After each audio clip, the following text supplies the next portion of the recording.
So you have a roller coaster car that has a mass of 500 kilograms when fully loaded with passengers. The car moves through an inverted loop as shown. The loop has a radius of 15 meters.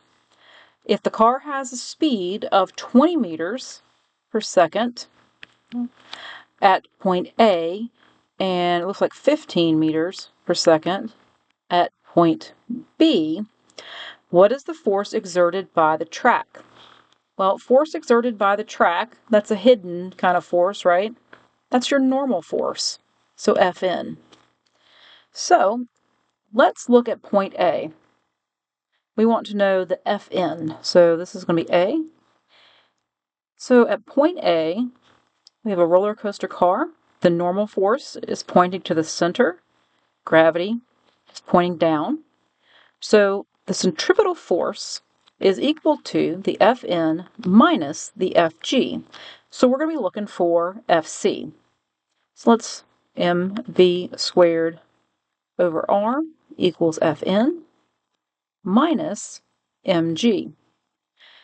We cannot cancel the masses. I know we're getting kind of used to that, but we can't cancel the masses because the normal force doesn't have a mass in it. So a 500 kilogram car,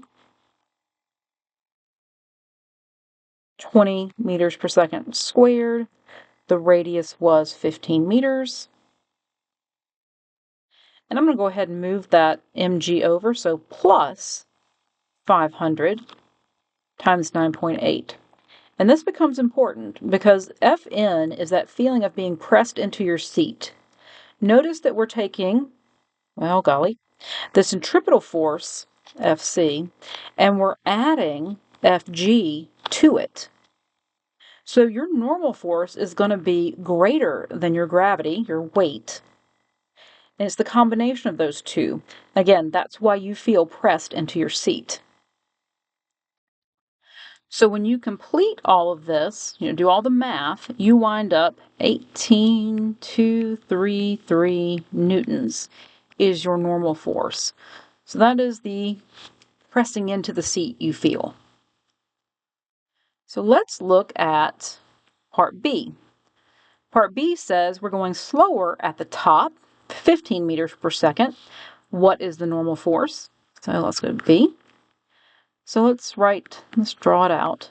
In this case, I've got the normal force going in, and I've got Fg going in.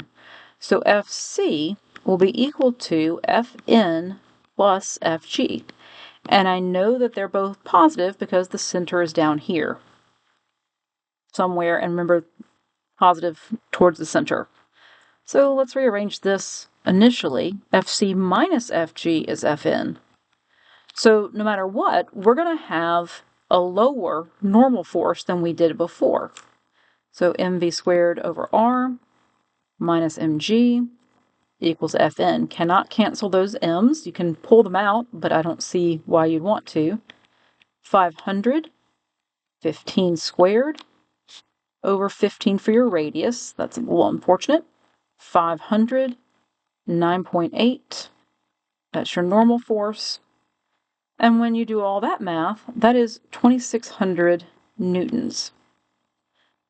So it needs to be said that while the cart is just resting, and you've got the force of normal up and gravity down, let's just say it's resting on the track, Fg equals Fn.